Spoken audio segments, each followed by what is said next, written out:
The conflict between Israel and Iran is ending its fourth day now, and President Donald Trump has said that Iran is losing this war. He has urged the two nations to start peace talks immediately.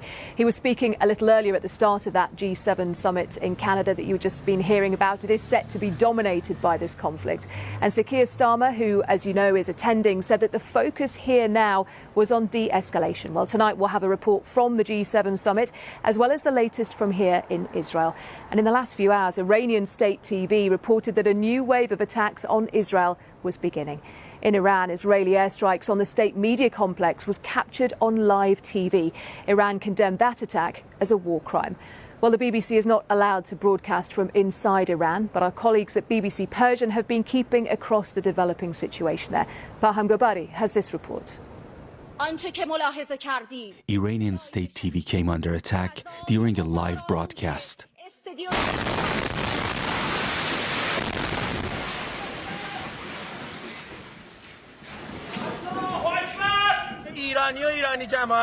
An injured reporter who survived is now worried about the fate of others. I don't know how many of my colleagues were inside the building or how many have been martyred or wounded.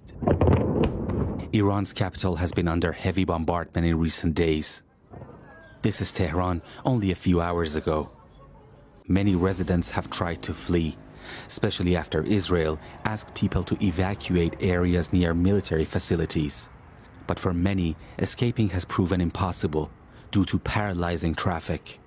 BBC Persian cannot operate in Iran, but our audience sends us videos and messages that we verify. One of them told us why he stayed behind. I gave up because of the heavy traffic. On the other hand, our entire building has been evacuated and someone needs to stay behind to look after the neighbors' belongings. Besides, smaller towns don't have the capacity to accommodate such a large population.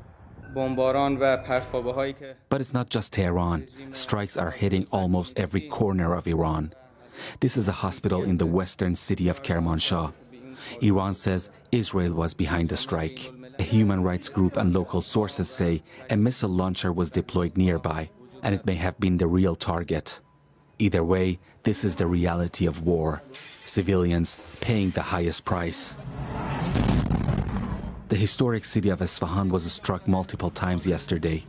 And in the religious city of Mashhad, the Israeli military says it hit refueling aircraft at the airport, some 2,300 kilometers from its borders. The longest range Israeli strike since the beginning of the conflict. Authorities in Iran say it's not only the fighter jets. Israel has also boots on the ground.